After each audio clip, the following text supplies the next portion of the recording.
The battleship no one took seriously, until it decimated an entire fleet. The great chamber of Axiom Prime Station floated in neutral space, far from any star system that might claim ownership. Inside, 12 species gathered around a circular table that glowed with holographic displays. The air filters worked overtime to accommodate the different atmospheres each delegate required. Some breathed methane, others nitrogen, and a few existed in environmental suits that hummed softly in the background. Ambassador Chen sat in her chair, her hands folded calmly on the table. She was human, and that fact alone made several of the other delegates uncomfortable. Humanity had only joined the galactic community 80 years ago. For most species in the room, 80 years was barely a single generation. Some of the elder races had been traveling between stars for over 10,000 years. The holographic display at the center of the table showed a red tide spreading across a map of known space. The Krev Dominion was expanding, and they were not asking permission. They simply arrived, conquered, and moved on to the next system. In the past 3 months, they had taken 7 inhabited worlds. "We must respond with force," declared War Chief Kraxon, his 4 arms gesturing dramatically. The Kraliks were a warrior species, tall and covered in thick, chitinous armor that had evolved naturally on their high-gravity homeworld. "Individually, we are weak. Together, we can crush them." "Agreed," said Admiral Zelthar, his crystalline voice ringing like wind chimes. The Vorian looked almost like living glass, his transparent body refracting the light into rainbow patterns. "The Vorian Empire will commit 30 warships to the Coalition fleet. Our plasma batteries are the finest in known space." Other species pledged their forces. The crystalline Zeph offered their phase ships, capable of shifting partially out of normal space. The insectoid Threx brought their swarm fighters. Even the peaceful Minaran traders agreed to provide supply vessels. Ambassador Chen waited until the pledges slowed. Then she spoke. "Earth will contribute our defense fleet. We have 12 ships available." The chamber fell silent. Then someone left. It was a junior Kralix officer standing behind War Chief Kraxon. The War Chief himself looked embarrassed but did not reprimand his subordinate. Admiral Zelthar's body flickered with what might have been amusement. 12 ships, how generous of humanity. I'm certain they will be most useful for supply runs, perhaps? Chen's expression did not change. "Our ships are combat vessels, Admiral. Fully armed and ready for battle." Of course. Zelthar pulled up humanity's fleet specifications on the holographic display. His crystalline eyes scanned the data. "Let us see.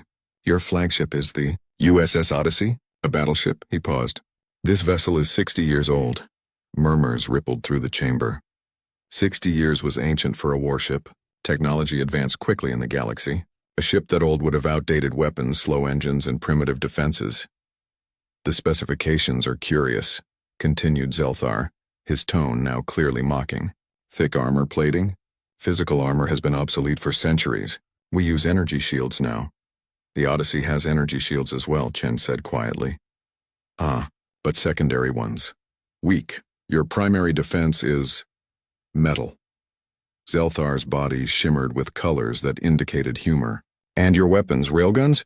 Kinetic projectiles? Ambassador, we stopped throwing rocks at each other millennia ago. Plasma weapons are far superior." A Zeph delegate chimed in, her voice like singing crystals. "Your ship is also very large, yet very slow. No quantum jump drive. You use fusion drives? The inefficiency must be enormous." "Our ship gets where it needs to go," Chen replied. "Eventually, I am sure," Zelthar said. The chamber filled with the alien equivalents of laughter. "Very well, Ambassador Chen. We accept Earth's contribution to the Coalition. Perhaps your ships can patrol the rear positions away from the actual fighting. We would not want to see Earth's entire fleet destroyed in the first engagement." Chen stood. Her face remained calm, professional. "My government thanks the Coalition for accepting our offer. Our ships will report to the staging area within 48 hours. I assure you, Admiral, the Odyssey and her crew are ready for whatever comes." She left the chamber with dignity and tact, though she could still hear the mocking comments following her down the corridor. Halfway across the galaxy, aboard the USS Odyssey, Captain Sarah Reeves watched the broadcast of the council meeting. Her bridge was cramped compared to the spacious alien vessels. Everything was built for function, not comfort. The walls were lined with redundant control systems. If the main console was destroyed, 3 backup systems could take over. The lighting was harsh and bright, designed to keep the crew alert during long shifts. Reeves was 52 years old with gray streaking through her dark hair. Her uniform was worn but clean, patched in a few places but maintained with care. She had served on the Odyssey for 20 years, starting as a junior officer and working her way up to captain 8 years ago. "They think we're a joke," said Commander James Park, her executive officer. He stood beside her chair, his arms crossed. Park was younger but had served with Reeves long enough to know what she was thinking. "They always do," Reeves replied. She stood and walked to the front viewport, looking out at the stars. "The Vorians look at our ship and see primitive technology. The Kraliks see weakness. The Zeph see inefficiency." "They're not entirely wrong, Captain," said Lieutenant Rodriguez from the engineering station. He was the chief engineer, a stocky man with grease permanently embedded under his fingernails. "We are slow. We do use old-style weapons. Our armor is just metal." Reeves turned back to her crew. Around the bridge, men and women sat at their stations. Some were young, fresh from Earth's Naval Academy. Others were veterans like herself, with scars and stories to match. All of them were watching her now. "They see a museum piece," Reeves said. "But do you know what I see? I see a ship built by people who learned warfare the hard way. On a planet where there was no rescue, no support, no one coming to save you if your equipment failed. We built everything tough because we had to. We built everything with backups because we learned what happens when you don't." She walked to the tactical console where Lieutenant Tanaka monitored the weapon systems. "Our railguns might be primitive, but they've never failed us. Not once in 60 years. Can the Vorians say that about their plasma batteries?" "No, Captain," Tanaka said, a slight smile on her face. "Our armor might be just metal, but it's been tested in real combat. The Jovian skirmishes, the Mars defense. The Odyssey took hits that would have vaporized those pretty shield-dependent ships, and we limped home every time." Reeves returned to her command chair and sat down. "In 2 days we join the Coalition fleet. They'll put us in the back because they think we're useless. But when the shooting starts, we'll show them what human engineering really means. We'll show them what it means to build a ship that refuses to die." Commander Park smiled. "Orders, Captain?" "Standard drill. I want every system checked and double-checked. Every gun loaded, every backup system tested. When we reach that staging area, I want the Odyssey ready for anything." "Yes, Captain." As the crew turned to their tasks, Reeves looked out at the stars again. Somewhere out there, the Krev Dominion was waiting. And somewhere closer, a coalition of species that had underestimated humanity was about to learn a very important lesson. The Odyssey might be old. It might be slow. Its weapons might be primitive and its armor just metal, but it was a human ship, built by a species that had survived ice ages and world wars, plagues, and disasters. It was built to take a beating and keep fighting. Let them laugh, Reeves thought. They always do. Right up until they don't. The battleship no one took seriously, until it decimated an entire fleet. The staging area near Terminus 7 looked like a convention of the galaxy's most advanced technology. 50 warships hung in perfect formation against the black backdrop of space. Each vessel represented the pinnacle of its species' engineering capability. The Vorian dreadnoughts were works of art. Their hulls were smooth and sleek, shaped like teardrops of polished silver. Energy shields shimmered around them in rainbow patterns, visible to the naked eye because of their incredible power output. Plasma batteries lined their flanks in elegant arrays. These ships could jump across light years in seconds using quantum drive technology that humanity was still struggling to understand. The Kraliks destroyers were brutal in their efficiency. Dark red metal formed sharp angles and aggressive lines. Spike-like weapons pods jutted from every surface. These ships were built for close combat, designed to charge into the enemy and unleash devastating firepower at point-blank range. The Zeph vessels were the strangest of all. They looked like giant crystals, faceted and glowing with internal light. They could phase partially out of normal space, making them nearly impossible to hit with conventional weapons. When they fired, beams of pure energy lanced out from multiple points on their surface. And then there was the USS Odyssey. She arrived last, her fusion drives pushing her slowly into formation. Compared to the other ships, she looked like a relic from another age. Her hull was dark gray, scarred with decades of repairs. The armor plating was thick and crude, welded and bolted together with human engineering that favored durability over elegance. Gun turrets studded her surface, each one housing railguns that could hurl tungsten projectiles at tremendous speeds. Missile pods clustered along her flanks like barnacles on an old ship. The Odyssey was not graceful. She was not fast. She certainly was not pretty. But she was there, and Captain Sarah Reeves intended to make sure everyone remembered it. On the bridge of the Vorian flagship, Admiral Zelthar watched the human ship settle into position. His crystalline body flickered with colors that indicated disdain. "Place them in the rear guard," he ordered. "Far from the main engagement. We cannot afford to have that vessel getting in the way." His tactical officer, a younger Vorian named Sylvir, hesitated. "Admiral, the humans requested a forward position. Their captain seems quite insistent." "Insistent?" Zelthar's body flashed bright orange, the Vorian equivalent of laughter. "The captain of that ancient battleship is insistent? Tell me, Sylvir, how many battles has humanity fought in space? According to our records, they have fought 3 minor engagements. 2 against pirates in their own system, and 1 border skirmish with the Threx over a mining station. 3 battles in 80 years. We Vorians have fought 300 battles in the last decade alone. The Kraliks have been warriors for 10,000 years. No, Sylvir. The humans will stay in the rear where they cannot interfere with experienced commanders." Aboard the Odyssey, Captain Reeves received the formation assignment with a tight smile. Commander Park stood beside her, shaking his head. "Rear guard.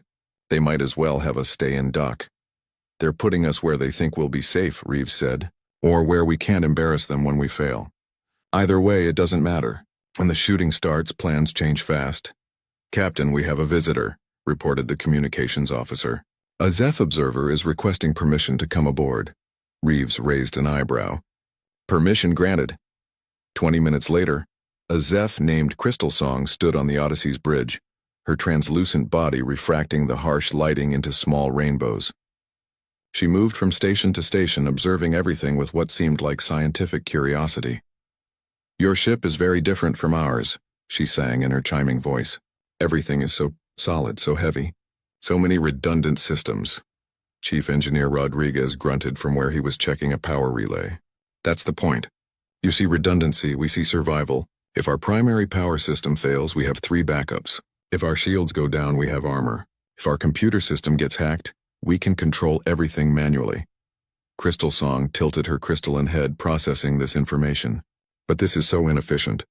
Why carry the extra weight? Why not optimize for the primary systems?" Rodriguez straightened up, wiping his hands on a rag. "Because optimization only works when everything goes right. We humans learned a long time ago that things rarely go right. Our planet tried to kill us for thousands of years.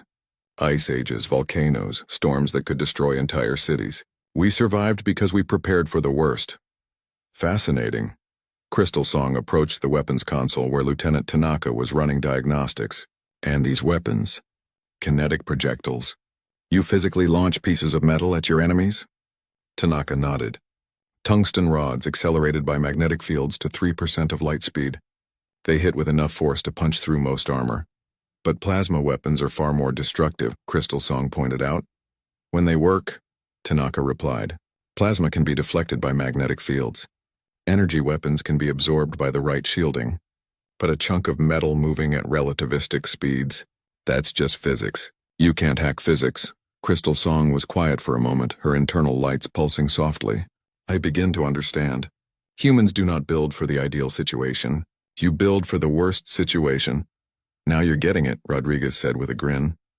The Zeph observer stayed for another hour, asking questions and examining systems. When she finally left, she seemed thoughtful. Captain Reeves wondered if anything they had said would make a difference when the battle came. The fleet spent the day in formation, running drills and coordination exercises. The Odyssey struggled to keep up with the faster ships during maneuvers. Their fusion drives were powerful but slow, compared to the quantum jump technology the others used. More than once, Reeves heard mocking comments over the open communication channels. "The human ship is falling behind again," someone said. "Perhaps they need a tow?" "Give them time," another voice replied. "At that speed, they might reach the battle zone by next week." Reeves ignored the comments. Her crew was more upset by them than she was. She had been underestimated before. Every human had been underestimated since the day they joined the Galactic community. Being from a young species meant constantly proving yourself to races that considered themselves superior. That evening, Reeves held a meeting with her senior officers in the cramped briefing room. On the wall screen, intelligence data scrolled past. Information about the Krev Dominion, their ships, their tactics, their technology. The Krev use overwhelming firepower, Park explained, pointing to images of Krev warships. They're not subtle. They have powerful energy shields and weapons that can overwhelm most defenses. Their standard tactic is to jump in close, unload everything they have, and then jump away before you can respond. Quantum drives make them very mobile, added Rodriguez. They can reposition anywhere on the battlefield in seconds. It's hard to pin them down. Tanaka studied the data with narrowed eyes. Their shields are calibrated for energy weapons. Plasma, lasers, particle beams. That's what everyone in the galaxy uses. But not us, Reeves said quietly. Not us, Tanaka agreed, a small smile forming. Reeves stood and faced her officers. The Coalition expects an easy fight. Admiral Zelthar has been very vocal about his confidence. He thinks superior technology guarantees victory. But I've read the reports on the Krev. They've defeated technologically superior forces before. You know why? Because they don't play fair. They adapt. They find weaknesses and exploit them. She tapped the screen, highlighting the Krev's recent victories.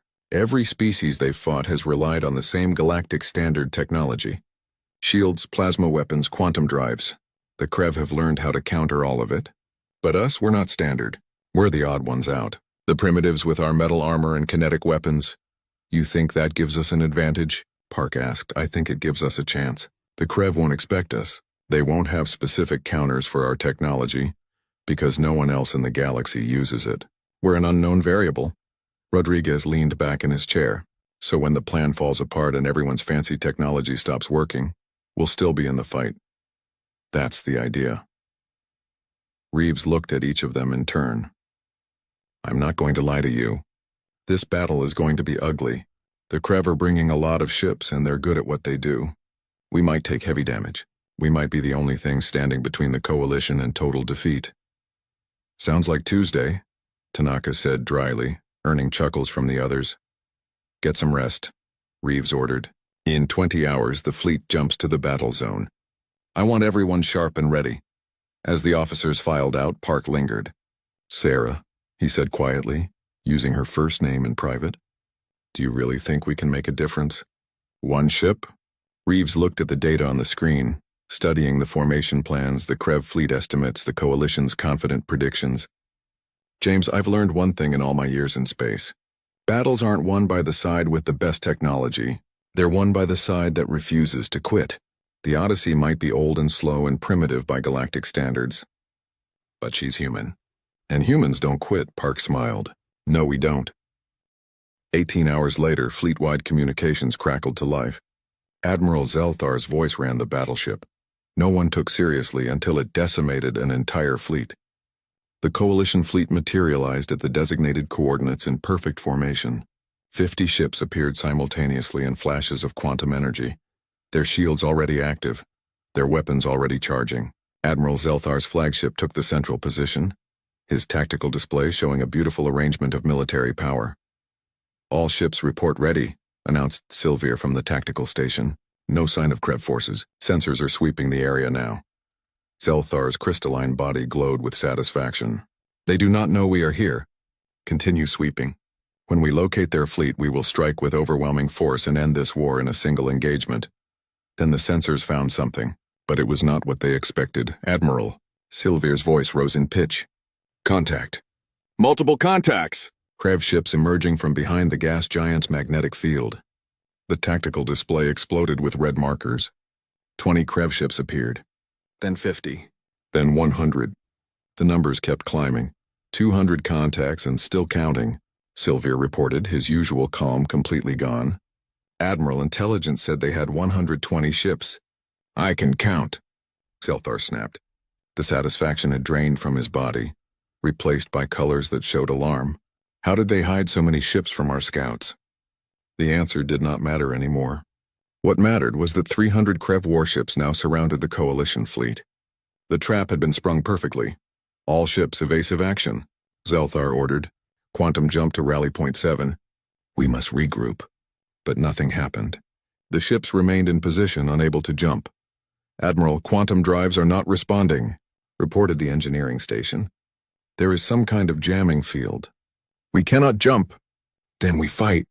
Zelthar activated fleet-wide communications. All ships, combat formation Delta. Focus fire on their capital ships. The Krev did not wait for the coalition to organize. They struck first with devastating precision. Disruptor beams lanced across space, bright purple weapons that seemed to tear at the fabric of reality itself. When they hit the Vorian shields, something terrible happened. The shields did not just fail, they exploded. The energy fields that protected the sleek Vorian dreadnoughts collapsed catastrophically, creating feedback that damaged the ship's internal systems. In the first 30 seconds of combat, 5 Vorian ships lost their shields completely. What is that weapon? Zelthar demanded, his body flashing colors of confusion and fear. Unknown technology, Admiral. Our shields cannot compensate. Without their shields, the Vorian ships were vulnerable. They were built light and fast, relying on energy fields for protection. Their actual hulls were thin, designed to reduce mass. When Krev plasma weapons hit unshielded Vorian ships, they cut through the metal like paper. The first Vorian dreadnought died in a brilliant explosion. Then a second. Then a third. The Kralix fared better. Their ships were tough, built for punishment.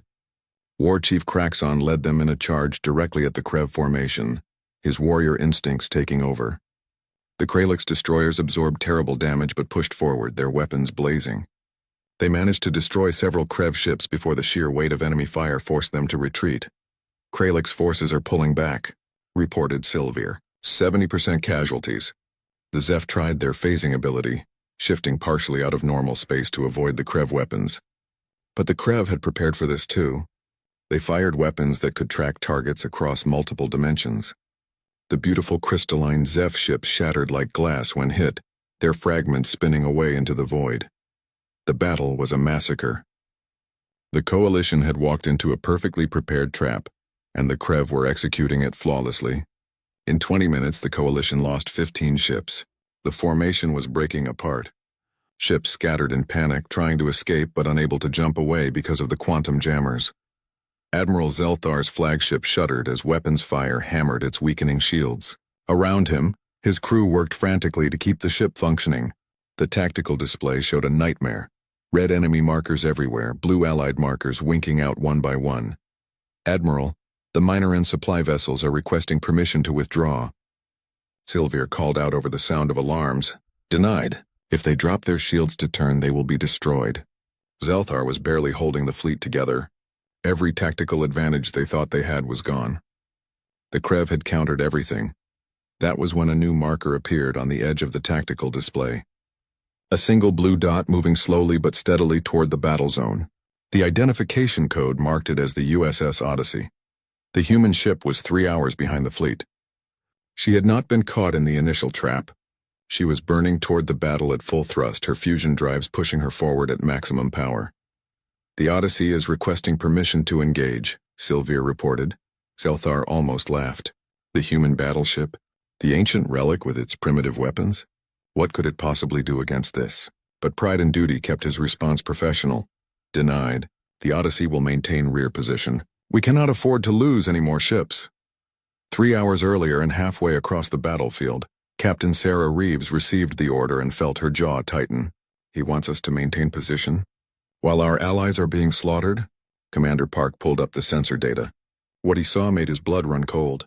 Captain, the Coalition is being destroyed. They've lost 30% of their forces already. If this continues, they'll be wiped out in another hour. Reeves stood from her command chair and walked to the front viewport. Through the transparent metal, she could see distant flashes of light. Each flash was a ship dying. Each flash was hundreds or thousands of lives ending in fire and vacuum. Helmsman, maintain course. Increase to maximum burn. I want every bit of speed we can get. Captain, Admiral Zelthar ordered us to maintain position. Park reminded her carefully. Reeves turned to face her bridge crew. Every one of them was watching her, waiting for her decision. She thought about the council meeting where the aliens had laughed at her ship. She thought about being assigned to the rear guard because they considered the Odyssey worthless. She thought about Admiral Zelthar's dismissive tone. Then she thought about the Coalition ships dying out there. Whatever she thought of their arrogance, they were fighting humanity's enemy. They were dying to stop the Krev from expanding further, and the Odyssey had come here to fight, not to watch. "I've followed plenty of orders in my career," Reeves said quietly. "I've even followed some stupid orders. But I won't follow an order to stand by while our allies are massacred. We came here to fight, so we're going to fight." She walked back to her command chair and sat down. "Commander Park, inform Admiral Zelthar that we are engaging. Disengage all safeties. Full combat authorization to all stations. Chief Rodriguez, I want maximum power to engines and weapons. Forget about the safety margins." "Aye, Captain." Rodriguez's voice came back over the intercom. "She'll get you there fast, but the ride might be rough. Lieutenant Tanaka, arm all weapons. I want firing solutions ready the moment we're in range." "With pleasure, Captain." "Communications, send a message to the fleet. Tell them help is coming. Tell them to hold on." The Odyssey surged forward, her old fusion drives burning hotter than they had in years. The ship shuddered with the strain, but she held together. She had been built for this. Built to take punishment. Built to keep going when everything else failed. On the bridge of the Vorian flagship, Sylvir looked up from his console in confusion. "Admiral, the human ship is not complying. They are heading directly into the battle zone at maximum speed." Zelthar's body flashed with anger. "That fool. She will be destroyed." He opened a channel. "Captain Reeves, you are ordered to withdraw. You cannot help us." Reeves's voice came back steady and calm. "With respect, Admiral, we'll see about that." Odyssey out, the channel closed. Zelthar stared at the tactical display, watching the single blue marker pushing forward into impossible odds. Part of him wanted to admire the courage. The rest of him knew he was watching that human captain fly to her death. The Krev noticed the approaching ship. Of course they did. Their sensors were excellent. A battle group of 12 Krev warships broke off from the main engagement and moved to intercept. They would destroy this lone ship and then return to finish off the coalition fleet. The battle group commander, a Krev officer named Dralthok, studied the approaching vessel with amusement. "A single ship? They send one ship to save their fleet? Scan it, what are we facing?" "Scanning now," his tactical officer replied. "The vessel is old, very old. Primitive fusion drives. Armor plating appears to be simple metal alloys. Limited energy shields. Weapons appear to be kinetic projectiles." Dralthok laughed, a harsh sound. "They send us a museum exhibit, very well. We will destroy it quickly and return to the main battle. All ships target that vessel. Fire when ready." The Krev battle group opened fire. Disruptor beams shot across space, the same weapons that had torn apart the Vorian shield so effectively. Purple energy struck the Odyssey's shields and collapsed them in seconds. "Shields down," reported the defensive systems officer on the Odyssey's bridge. "Switch to armor." 18 hours later, fleet-wide communications crackled to life. Admiral Zelthar's voice ran the battleship. No one took seriously until it decimated an entire fleet. The coalition fleet materialized at the designated coordinates in perfect formation. 50 ships appeared simultaneously in flashes of quantum energy. Their shields already active, their weapons already charging. Admiral Zelthar's flagship took the central position, his tactical display showing a beautiful arrangement of military power. "All ships report ready," announced Sylvir from the tactical station. "No sign of Krev forces. Sensors are sweeping the area now." Zelthar's crystalline body glowed with satisfaction. "They do not know we are here. Continue sweeping. When we locate their fleet, we will strike with overwhelming force and end this war in a single engagement." Then the sensors found something, but it was not what they expected. "Admiral!" Sylvir's voice rose in pitch.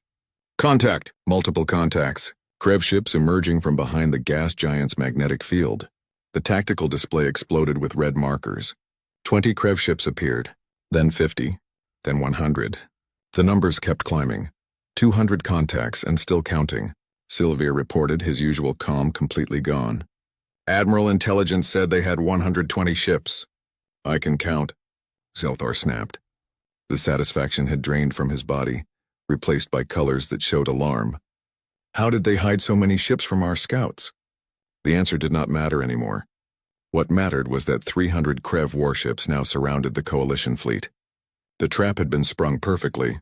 "All ships evasive action," Zelthar ordered. Quantum jumped to rally point 7. "We must regroup," but nothing happened. The ships remained in position, unable to jump. "Admiral, quantum drives are not responding," reported the engineering station. "There is some kind of jamming field. We cannot jump." "Then we fight." Zelthar activated fleet-wide communications. "All ships, combat formation Delta. Focus fire on their capital ships." The Krev did not wait for the coalition to organize. They struck first with devastating precision. Disruptor beams lanced across space, bright purple weapons that seemed to tear at the fabric of reality itself. When they hit the Vorian shields, something terrible happened. The shields did not just fail. They exploded. The energy fields that protected the sleek Vorian dreadnoughts collapsed catastrophically, creating feedback that damaged the ship's internal systems. In the first 30 seconds of combat, 5 Vorian ships lost their shields completely. "What is that weapon?" Zelthar demanded, his body flashing colors of confusion and fear. "Unknown technology, Admiral. Our shields cannot compensate." Without their shields, the Vorian ships were vulnerable. They were built light and fast, relying on energy fields for protection. Their actual hulls were thin, designed to reduce mass. When Krev plasma weapons hit unshielded Vorian ships, they cut through the metal like paper. The first Vorian dreadnought died in a brilliant explosion. Then a second. Then a third. The Kraliks fared better. Their ships were tough, built for punishment. War Chief Kraxon led them in a charge directly at the Krev formation, his warrior instincts taking over. The Kraliks destroyers absorbed terrible damage but pushed forward, their weapons blazing. They managed to destroy several Krev ships before the sheer weight of enemy fire forced them to retreat. "Kraliks forces are pulling back," reported Sylvir. 70% casualties. The Zeph tried their phasing ability, shifting partially out of normal space to avoid the Krev weapons. But the Krev had prepared for this too. They fired weapons that could track targets across multiple dimensions.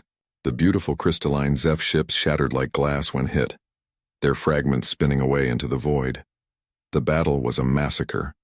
The coalition had walked into a perfectly prepared trap, and the Krev were executing it flawlessly. In 20 minutes, the coalition lost 15 ships. The formation was breaking apart. Ships scattered in panic trying to escape but unable to jump away because of the quantum jammers. Admiral Zelthar's flagship shuddered as weapons fire hammered its weakening shields. Around him, his crew worked frantically to keep the ship functioning. The tactical display showed a nightmare. Red enemy markers everywhere, blue Allied markers winking out one by one. "Admiral, the Minoran supply vessels are requesting permission to withdraw." Sylvir called out over the sound of alarms. "Denied! If they drop their shields to turn, they will be destroyed." Zelthar was barely holding the fleet together. Every tactical advantage they thought they had was gone. The Krev had countered everything. That was when a new marker appeared on the edge of the tactical display. A single blue dot, moving slowly but steadily toward the battle zone. The identification code marked it as the USS Odyssey. The human ship was 3 hours behind the fleet. She had not been caught in the initial trap. She was burning toward the battle at full thrust, her fusion drives pushing her forward at maximum power. "The Odyssey is requesting permission to engage," Sylvir reported. Zelthar almost laughed. The human battleship? The ancient relic with its primitive weapons? What could it possibly do against this? But pride and duty kept his response professional. "Denied. The Odyssey will maintain rear position. We cannot afford to lose any more ships." 3 hours earlier and halfway across the battlefield, Captain Sarah Reeves received the order and felt her jaw tighten. "He wants us to maintain position? While our allies are being slaughtered?" Commander Park pulled up the sensor data. What he saw made his blood run cold. "Captain, the coalition is being destroyed. They've lost 30% of their forces already. If this continues, they'll be wiped out in another hour." Reeves stood from her command chair and walked to the front viewport. Through the transparent metal, she could see distant flashes of light. Each flash was a ship dying. Each flash was hundreds or thousands of lives ending in fire and vacuum. "Helmsman, maintain course. Increase to maximum burn. I want every bit of speed we can get." "Captain, Admiral Zelthar ordered us to maintain position," Park reminded her carefully. Reeves turned to face her bridge crew. Every one of them was watching her, waiting for her decision. She thought about the council meeting where the aliens had laughed at her ship.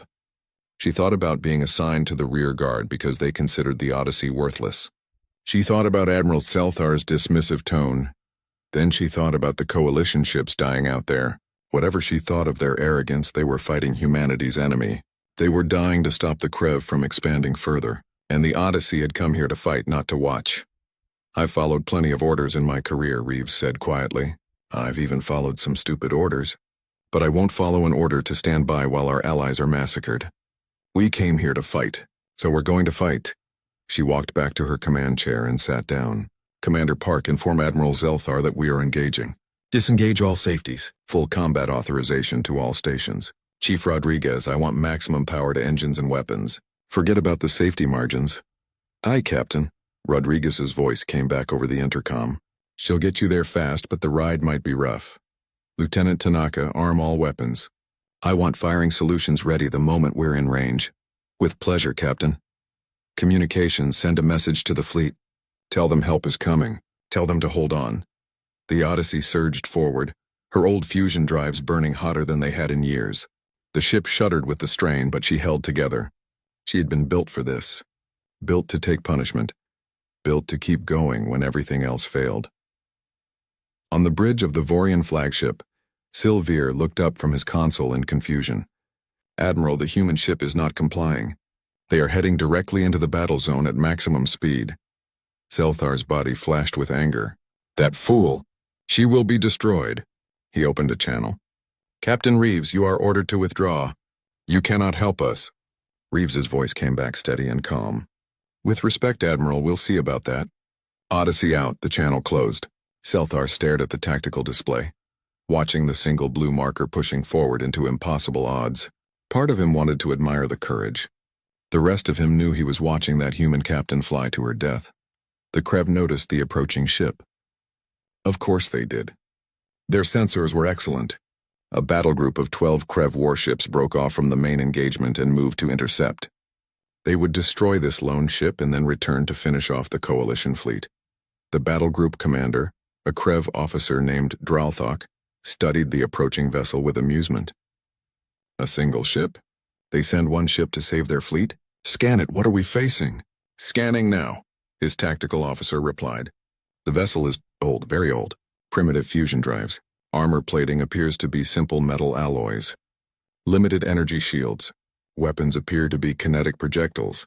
Dralthok laughed, a harsh sound. They send us a museum exhibit, very well. We will destroy it quickly and return to the main battle. All ships target that vessel. Fire when ready. The Krev battle group opened fire. Disruptor beams shot across space. The same weapons that had torn apart the Vorian shield so effectively. Purple energy struck the Odyssey's shields and collapsed them in seconds. Shields down, reported the defensive systems officer on the Odyssey's bridge. Switch to armor. The battleship no one took seriously, until it decimated an entire fleet. 3 weeks after the battle, the great chamber of Axiom Prime Station was filled again. But this time the mood was very different. The 12 species of the coalition sat in their seats, many of them with empty chairs beside them, representing those who had died in the battle. Captain Sarah Reeves stood at the center of the chamber. She wore her dress uniform, which she had borrowed from another officer because her own had been destroyed when her quarters took a direct hit. Behind her stood Commander Park, Lieutenant Tanaka, and Chief Engineer Rodriguez, representing the crew of the USS Odyssey. Ambassador Chen sat in the human delegation seat, watching with quiet pride. Around the chamber, the aliens who had laughed at the Odyssey 3 weeks ago now looked at Captain Reeves with something very different in their eyes: respect, gratitude, and perhaps a touch of fear. Admiral Zelthar stood first. His crystalline body glowed with colors that showed humility, an emotion Vorians rarely displayed. Captain Reeves, he said, his voice ringing through the chamber. I owe you an apology. I owe your entire species an apology. When you offered your fleet to the coalition, I dismissed it. When your ship arrived, I mocked it. I assigned you to the rear guard because I believed you could not contribute to the battle. He paused and his body flickered with colors that looked almost like shame. I was wrong. Catastrophically wrong. If not for the USS Odyssey and her crew, every ship in the coalition fleet would have been destroyed. 23 vessels were lost in that battle, but 27 survived. Every one of those survivors owes their life to you. Zelthar walked down from his seat and approached Captain Reeves. He extended his hand, a human gesture he had clearly learned for this occasion. Reeves shook it, and the chamber erupted in what could only be described as applause, though it sounded different coming from so many alien species at once. War Chief Kraxon stood next. The large Kralix warrior's armor was scorched and dented, showing the damage from the battle. Captain Reeves, the Kralix are a warrior people. We have fought for 10,000 years. We thought we understood combat. But you taught us something new. You taught us that technology alone does not win battles. Determination wins battles. Refusal to accept defeat wins battles. He struck his chest with his fist, a Kralix salute. You are a warrior worthy of respect. I would be honored to fight beside you again. Other delegates stood and spoke. The Zeph representative, Crystal Song, who had visited the Odyssey before the battle, sang her gratitude in chiming tones. Even the usually quiet Minoran traders stood to acknowledge what humanity had done. When the ceremony finally ended, Reeves and her officers were escorted to a private meeting room. Admiral Zelthar was there, along with several military advisors from different species. They had questions. Many questions. Captain, I must understand, Zelthar said, pulling up holographic displays. Your weapons. Your tactics. They were so effective against the Krev. Why does no other species in the galaxy use kinetic weapons? Reeves settled into a chair, grateful to be off her feet. Because they are inefficient, Admiral. You were right about that. Plasma weapons deliver more energy per shot. Energy shields are more adaptable than armor. Quantum drives are faster than fusion drives. By every measure of efficiency, your technology is superior to ours. Then why did our superior technology fail? Because efficiency only matters when everything works perfectly. Rodriguez spoke up. He had been quiet until now, but this was his area of expertise. Your ships are optimized. That means every system is designed to work at maximum capacity with minimum redundancy. It is elegant. It is efficient. But when something goes wrong, when your shields are countered or your drives are jammed, the whole system collapses. He leaned forward, his scarred hands gesturing as he spoke. Humans learned engineering on a planet that was trying to kill us. We built things expecting them to break. We added backups and redundancies because we knew that sooner or later, everything fails. Our ships are not efficient. They are survivable. A young Vorian officer, Sylvir, asked the next question. But your weapons? Why kinetic projectiles? We abandoned those thousands of years ago. Lieutenant Tanaka smiled slightly. Because no one uses them anymore. Think about it. Every shield in the galaxy is calibrated to stop energy weapons. Every defensive system is designed to counter plasma and lasers. But kinetic projectiles? You cannot hack a chunk of metal. You cannot jam physics. A tungsten rod moving at 3% of light speed does not care about your shields or your countermeasures. It just hits you. It is the same principle that makes our armor effective, Reeves added. Energy shields are brilliant technology, but they require power. They have specific frequencies. They can be disrupted or overloaded. Metal armor is simple. It is just there. It absorbs damage through simple physical properties. No complexity to fail. Zelthar processed this information, his body flickering with colors that showed deep thought. So you are saying that sometimes the primitive solution is more effective than the advanced solution? Not always, Reeves said carefully. But sometimes, especially when your enemy has prepared specifically to counter advanced solutions. The Krev studied all of you. They learned how to beat your technology, but they never studied us because they thought we were irrelevant. That was their mistake. The meeting continued for hours. The alien officers wanted to know everything. How human ships were designed. How human crews were trained. What philosophies guided human military thinking. Reeves answered as best she could, though she was exhausted and still had injuries from the battle. Finally, Ambassador Chen arrived and rescued her. Gentlemen, ladies, and others, Chen said diplomatically. Captain Reeves needs rest and medical treatment. I am sure there will be plenty of time for more questions later. As they left the meeting room, Chen walked beside Reeves. You have made quite an impression, Captain. Do you know what they are calling you on the galactic news networks? I am afraid to ask. The human who taught the galaxy to fight. Reeves winced. That is a bit dramatic, perhaps, but it is accurate. Since the battle, we have received over 300 inquiries from different species. They want to study human military engineering. They want to buy human-designed ships. Some species want to hire human military consultants to redesign their fleets. Are we going to do it? Chen smiled. That is above my pay grade. But I think humanity has proven that we have something valuable to contribute to the galactic community, not despite our primitive technology, but because of it. Later that day, Reeves finally returned to the Odyssey. The ship was in space dock, surrounded by repair vessels and construction equipment. She looked worse than Reeves had ever seen her. Entire sections of armor were gone, showing the internal structure beneath. Scorch marks covered every surface. One of the main gun turrets was just a melted crater, but the repairs were well underway. Human engineers worked alongside alien technicians, showing them how to repair systems that most species had not used in centuries. Chief Rodriguez was in his element, directing the work and explaining human engineering to fascinated alien observers. Reeves walked through the damaged corridors of her ship, her hand trailing along scarred bulkheads. She passed crew members working on repairs, and each one stopped to salute her. She returned each salute with pride.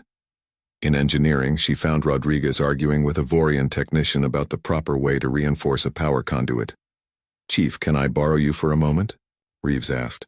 Rodriguez excused himself and followed her to a quiet corner. "Captain? How long until she is ready to fly?" 2 months, maybe 3. The damage was extensive. We lost 40% of our armor, 30% of our weapon systems, and over half of our secondary systems. It is going to take time to replace it all. Reeves nodded slowly. "Good. That gives us time to train the new crew members." Rodriguez raised an eyebrow. "New crew members?" "I am told that we are getting 50 new recruits, young people from various species who want to serve on the ship that saved the Coalition. Apparently, serving on the Odyssey is now considered prestigious." Rodriguez laughed, a deep rumbling sound. "That is funny. 3 weeks ago they thought we were a joke. 3 weeks ago they had not seen us fight." They stood in comfortable silence for a moment, listening to the sounds of repairs echoing through the ship. Finally, Rodriguez spoke again. "Captain, do you think they really understand? These alien species? Do they understand what makes human engineering special?" Reeves considered the question carefully. "Some of them do. Admiral Zelthar, I think, truly understands now. War Chief Craxon certainly does, but many of them still see our approach as primitive. They are interested because it worked, but they do not truly appreciate the philosophy behind it." "What about you, Captain? Do you think we should share our technology with them?" "I think we should share the lessons we learned. The importance of redundancy, the value of simple solutions, the need to prepare for the worst. Whether they adopt those lessons is up to them." Later that evening, Reeves stood on an observation deck looking out at the Odyssey through the transparent wall. The ship was battered and broken, held together by emergency repairs and sheer stubbornness. But she was still there, still functional, still ready to fight if needed. Ambassador Chen sat in the Galactic Council chamber and listened to the insults. Again. The chamber was a massive circular room that floated in space, surrounded by stars. Representatives from 40 different species sat in their designated pods, watching the center stage where the Krynith war prince stood. "The humans are cowards," Zalthor announced, his forearms spread wide. His scales gleamed purple under the lights. "They hide behind words while real warriors take action." Chen did not move. Her face remained calm, almost bored. She had heard this speech before, many times. 200 years had passed since humanity joined the Galactic Council. In that time, they had built a reputation. The humans were mediators, peacekeepers, the species you called when a war needed to stop. They negotiated treaties that lasted centuries. They found compromises that saved billions of lives. But the Kryneth Empire did not respect compromise. Talara, the Vess representative, shifted her feathered body uncomfortably in her pod. She had watched the humans for decades. Something about them disturbed her, though she could not explain why. They were always so calm. Too calm. 3 weeks ago, Zalthor continued, Kryneth forces boarded a human colony ship. We took supplies that were rightfully ours by the law of strength. The humans did nothing. They filed a complaint. A complaint! He laughed, and several other representatives joined him. Chen finally stood. She was small compared to most species in the chamber. Humans usually were. But when she spoke, her voice carried clearly. "We acknowledge the incident," she said. "We request the Council review the evidence and help us reach a peaceful resolution." "Peaceful resolution," Zalthor mocked. "You always say the same thing. How many times will you beg for peace before you understand? The strong take what they want. The weak file complaints," Chen smiled. It was a small smile, polite and diplomatic. We simply believe in following proper procedures. The session ended as it always did. The council would review the evidence. They would debate for weeks. Eventually, they would issue a statement condemning the violence but taking no real action. The Kryneth would ignore it, and the humans would return to their seats patient and quiet. In her private office later that day, Chen opened her personal terminal. She accessed a file that only a few dozen humans in the entire galaxy could see. The file name was simple: accounting. She added the new incident. Colony ship Aurora, 3,000 civilians dead, 2,000 tons of medical supplies stolen. She included video evidence, DNA records, communication logs, and tactical data about the Kryneth ships involved. The file was now very large. 30 years of data, 47 separate incidents, 89,000 human deaths. Chen's assistant, Marcus, entered the office. He was young, only 30 years old, too young to remember the early days. Ambassador, the families of the Aurora victims are asking when we will respond.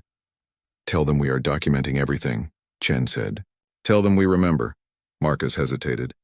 Ma'am, some of them are angry. They want action, not paperwork. Chen looked up at him. For just a moment, her diplomatic mask slipped. Marcus saw something in her eyes that made him step back. Something cold and patient and absolutely certain. Marcus, do you know how long humans have been keeping written records? No, ma'am. Over 5,000 years. We write things down. We remember. We pass those memories to our children, and they pass them to theirs. Do you know what that means? That we have good historians? It means we never forget. Chen turned back to her terminal. Every species in this galaxy thinks forgetting is mercy. They have short memories. A crime from 50 years ago might as well have never happened to them. But humans? We remember what happened 500 years ago like it was yesterday. We hold grudges that outlive civilizations. She pulled up another file. This one showed the current location of every human ship in the galaxy. There were thousands of them. Cargo ships, science vessels, colony transports, all moving through space on their regular routes. But Marcus, looking over her shoulder, noticed something strange. The routes were changing. Slowly, over months and years, human ships had been repositioning. They formed a pattern around Kryneth space. Not obvious, not threatening. But there, we've been preparing, Marcus realized. For 30 years, Chen confirmed. Every insult, every attack, every death. We documented it all.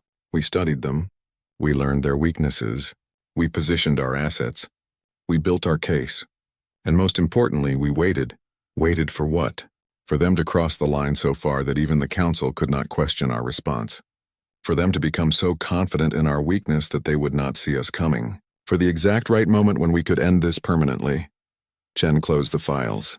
Tell the families we will not let their loved ones be forgotten. Tell them we are keeping accounts. And tell them that one day, very soon, those accounts will be balanced. Marcus left, his mind spinning. He had always thought humanity's diplomatic approach was about kindness. About being better than the warrior races who solved everything with violence. He was beginning to realize he had been wrong. Humanity was not kind. They were patient, and there was a very big difference between those two things. In the council chamber, maintenance drones cleaned the space after the day's session. They did not notice the small human device attached under the Kryneth War Prince's podium. They did not see the nearly invisible cameras now recording every conversation in the chamber. The humans were always so helpful with technology repairs. So eager to maintain the council's equipment, no one questioned it anymore. No one suspected that the peacekeepers were preparing for war. Ambassador Chen stood at her window, looking out at the stars.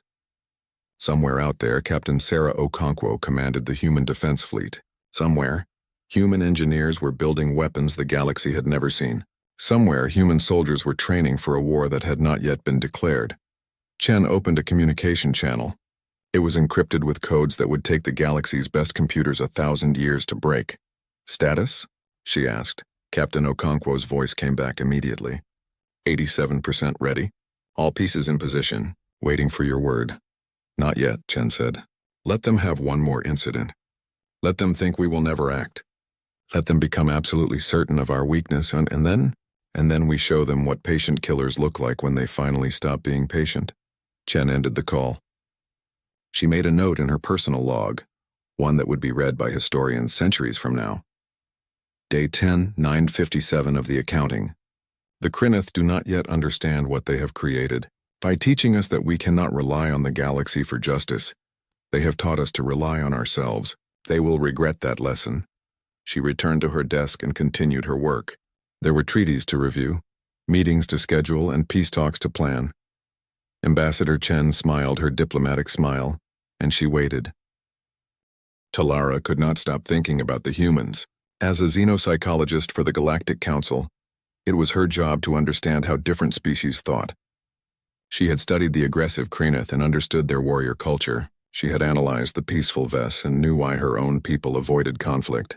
She had even made sense of the strange collective minds that thought as one being. But humans confused her.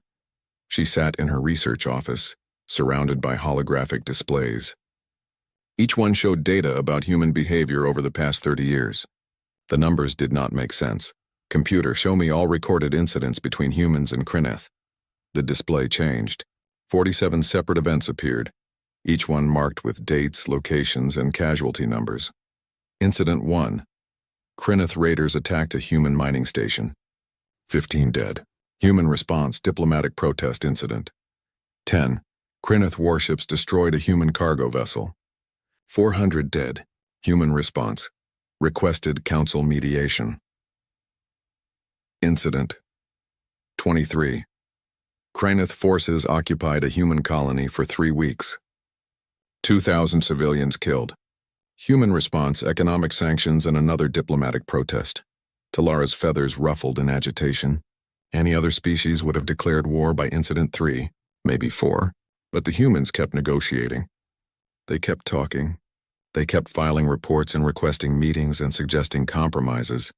They look weak, Talara muttered, but they cannot be weak. No species joins the Galactic Council without being strong. She pulled up human history files. Humanity had not always been in space. Like all species, they had evolved on a single world, but their history was different from most others. Talara read about human wars. There had been so many. Thousands of years of conflict. Humans fighting humans over land, resources, ideas, and pride. But what disturbed her was not the violence. It was the duration, the 100 Years' War. Actually, 116 years. The Crusades, 200 years of religious conflict. The Cold War. 45 years of preparation for a battle that never happened.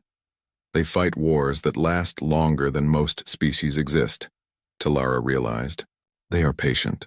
She decided to interview humans directly. Over the next month, she traveled to human colonies, military bases, and diplomatic stations. She asked the same question to everyone. Why do you not fight back against the Krynith? A human colonist named Maria answered first. She had survived a Krynith raid that killed her husband.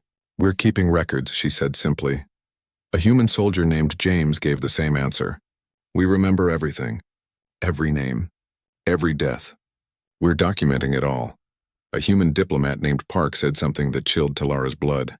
Revenge is a dish best served cold. Do you know that phrase? It's very old. Very human.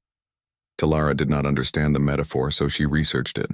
The meaning became clear. Revenge was better when you waited. When you planned.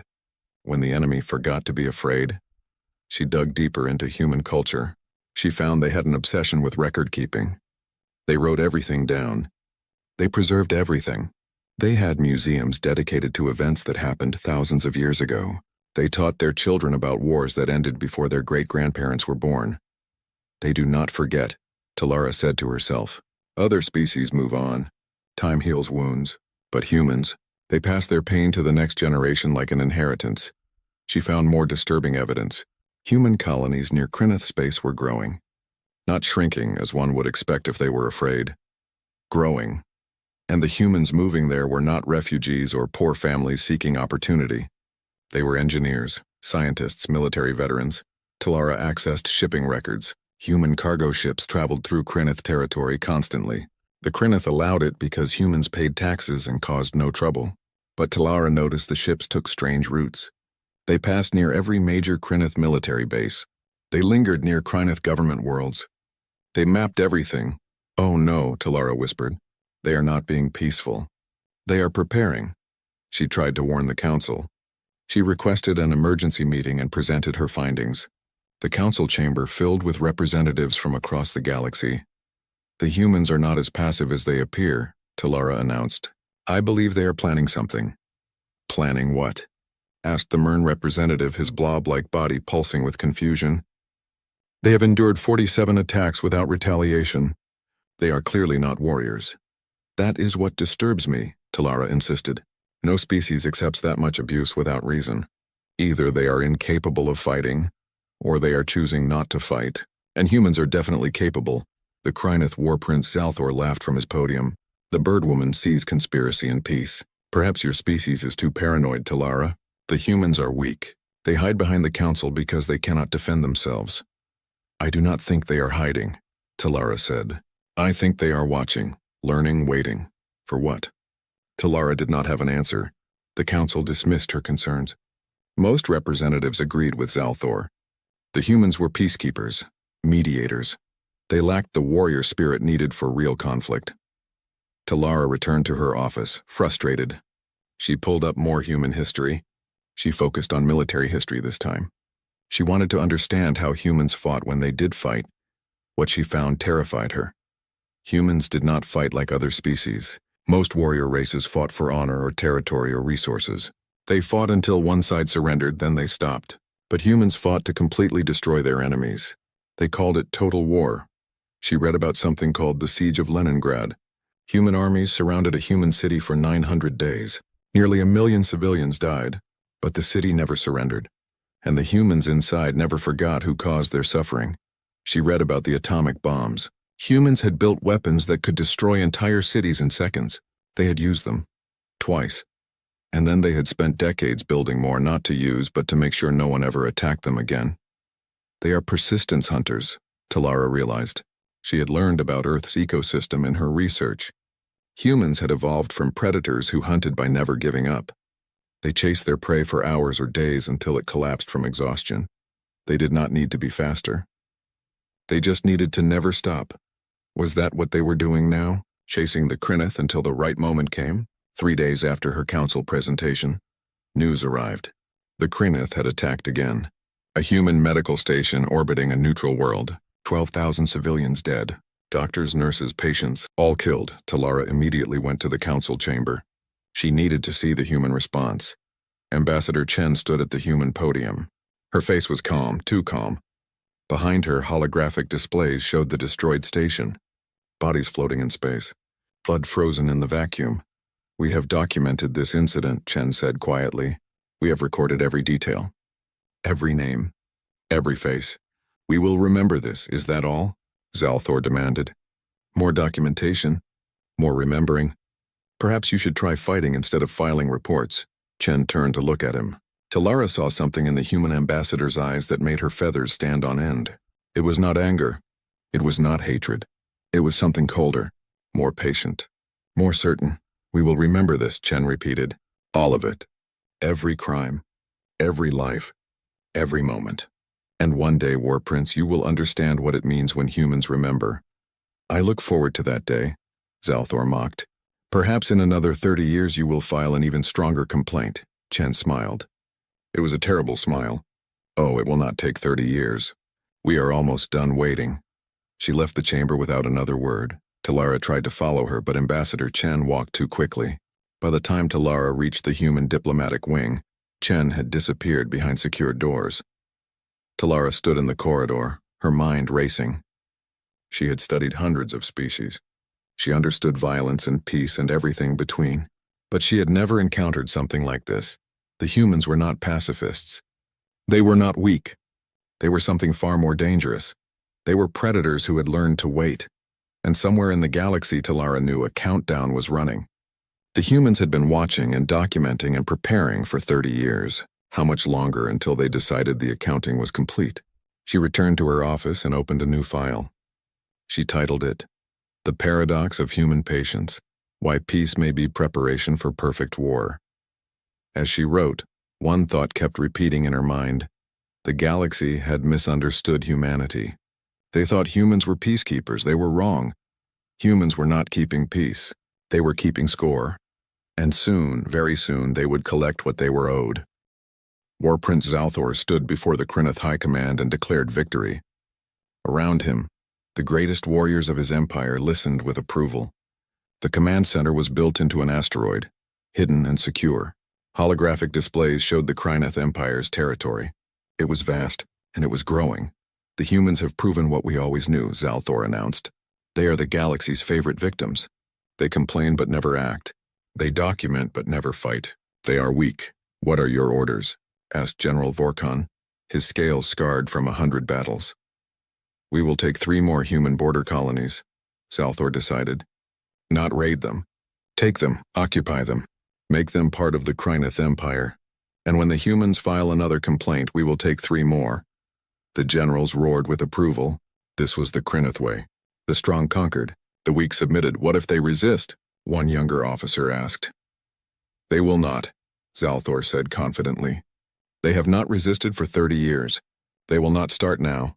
The Krynith fleet moved immediately, 200 warships, enough to conquer most civilizations. They arrived at the human border colonies and expected to see evacuation ships fleeing, defensive stations powering down, surrender. Instead, they found the colonies waiting. Strange, Admiral Kresh reported from the flagship. The humans are not evacuating. The stations are fully powered. They are broadcasting a message on all frequencies. What does it say? Zalthor demanded. Just one word. Accounting, Zalthor laughed. More paperwork. They will document their own conquest, proceed with the invasion. But something was wrong. Kresh could feel it. He was an experienced warrior. He had fought in 40 systems. And he knew when Prey was acting wrong. Prey ran. Prey hid. Prey did not wait calmly like these humans were waiting. Across the galaxy, Captain Sarah Okonkwo received the transmission she had been waiting 30 years to see. She was in her quarters aboard the human defense ship Persistence. The message came through on her command terminal, encrypted, urgent, final. She opened it. One word appeared on the screen, accounting. Sarah felt her heart rate slow. Not from fear, from focus. She had trained for this moment since she was 17 years old. Her sister had died in Incident 19. A Krynith raid on a civilian transport. 347 people killed, including a 12-year-old girl who wanted to be a doctor. Sarah had not forgotten. None of them had forgotten. She activated ship-wide communications. All crew, this is the captain. Execute accounting protocol. All human ships, all human forces, activate accounting protocol immediately. The command went out across the galaxy. To every human military vessel. To every human station. To every human colony. A message they had all been waiting to receive. Around Krynith space, thousands of human ships began to move. They had been positioned carefully over 30 years. Cargo ships that were actually carrying weapons. Science vessels that mapped every weakness in Krynith defenses. Colony transports that were full of soldiers. They moved like a net closing, not attacking, not yet. Just moving into position, Ambassador Chen walked into the Galactic Council chamber without requesting permission to speak. The automatic doors opened and she strode to the center stage. Her diplomatic robes were gone. She wore a simple black uniform now. The council representatives looked confused. Chen had always been so polite, so respectful of procedure. I have an announcement, Chen said. Her voice echoed through the chamber. You are out of order, the council chairman protested. You have not been recognized. I do not need recognition, Chen replied. She activated her data display. The enormous holographic screen behind her lit up. For 30 years, Chen began, humanity has brought complaints to this council. 47 incidents of Krynith aggression. 89,000 human deaths, trillions of credits in damage. And for 30 years, this council has done nothing effective. We issued statements, the chairman said defensively. We imposed sanctions. You issued words, Chen corrected. The Krynith ignored them. So we stopped expecting the galaxy to deliver justice. We decided to deliver it ourselves. The holographic display changed. It showed every Krynith crime in detail. Video footage, DNA evidence, communication intercepts, ship identification codes, the names and faces of every human who had died. Talara watched from her pod, her feathers trembling. This was what she had feared. This is not a declaration of war, Chen announced. War implies two sides fighting. This is a settlement of accounts. The Krynith have taken from us. We are taking back what is owed with interest. Zalthor's face appeared on the communication screen. He was still aboard the flagship approaching the human colonies. "You cannot threaten the Kreneth Empire," he snarled. "We are the strongest military power in 3 sectors.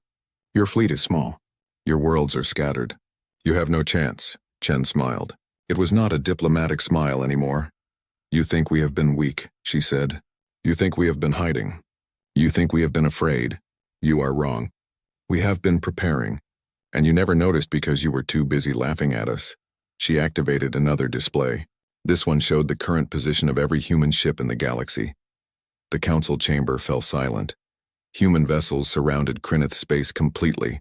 Thousands of ships, every trade route blocked, every supply line cut, every jump point covered. "This is impossible," Zalthor whispered. "You do not have this many military ships." "We do not," Chen agreed. "We have something better. We have every single human in the galaxy willing to fight. Every cargo captain is now a soldier. Every colonist trained for combat. Every civilian carrying weapons.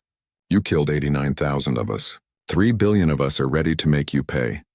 Admiral Kresh, still approaching the border colonies, suddenly understood.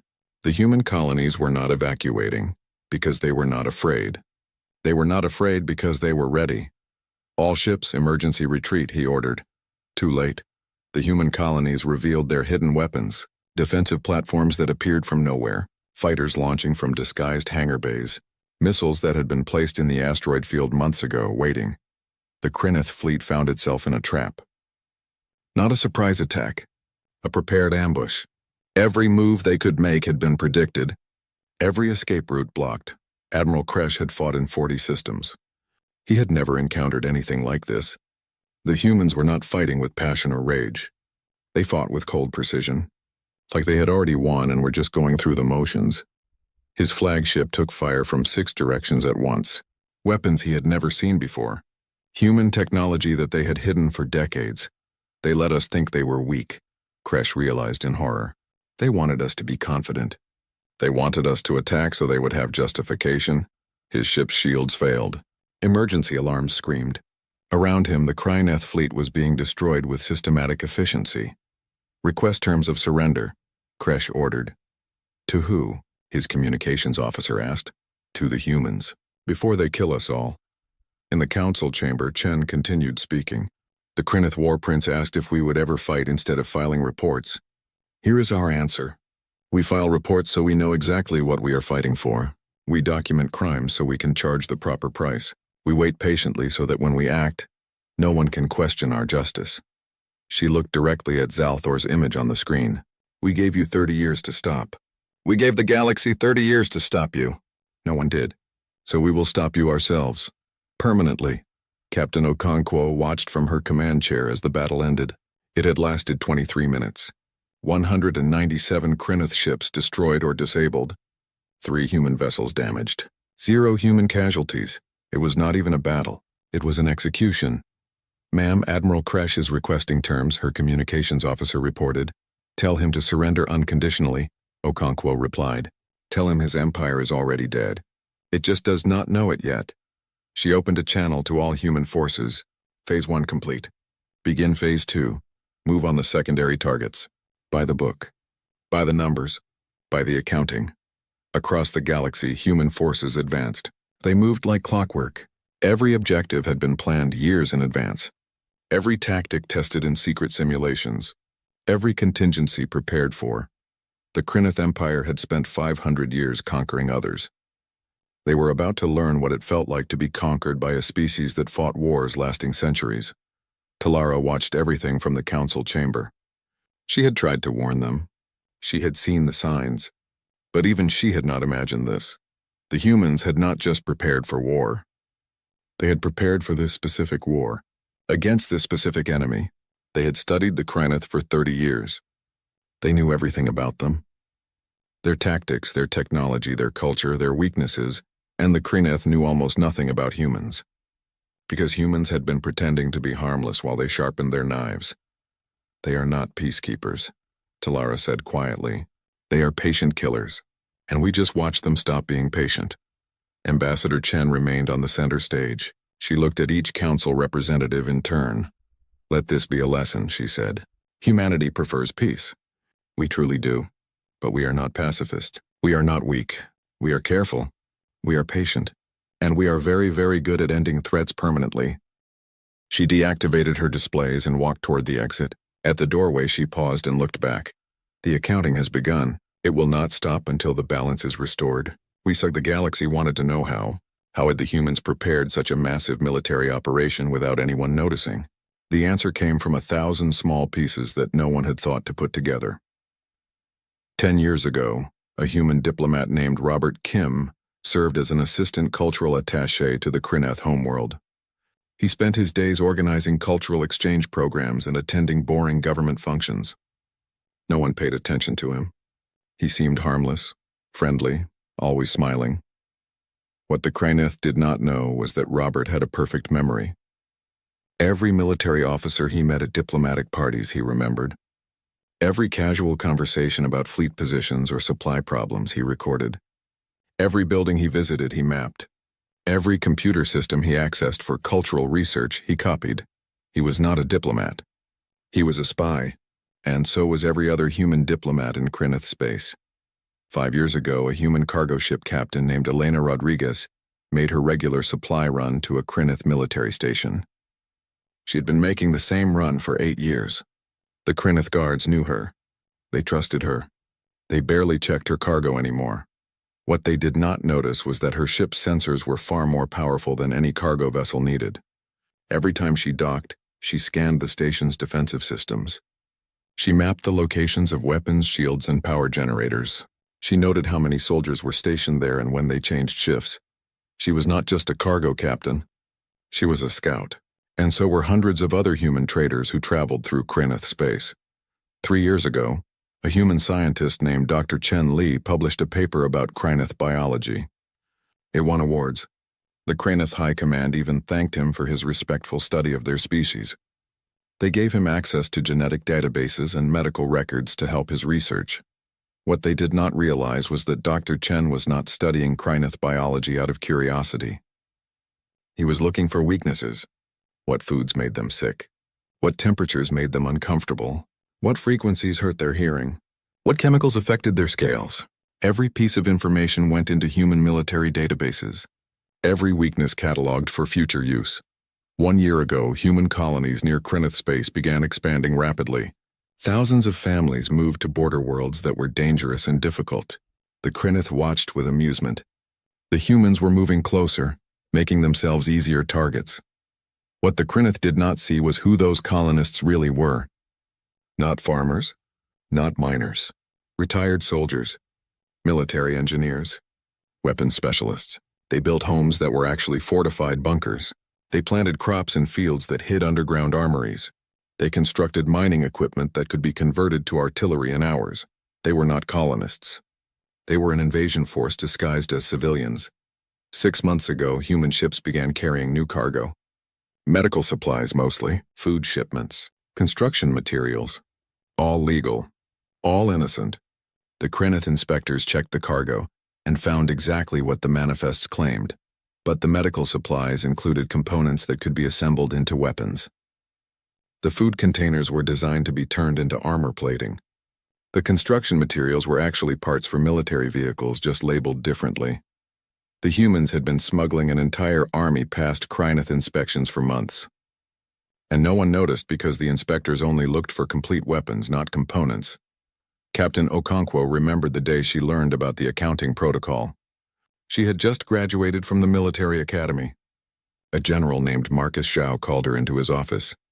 "Captain, you are being assigned to a cargo vessel," he said. "Sir, I trained as a combat pilot."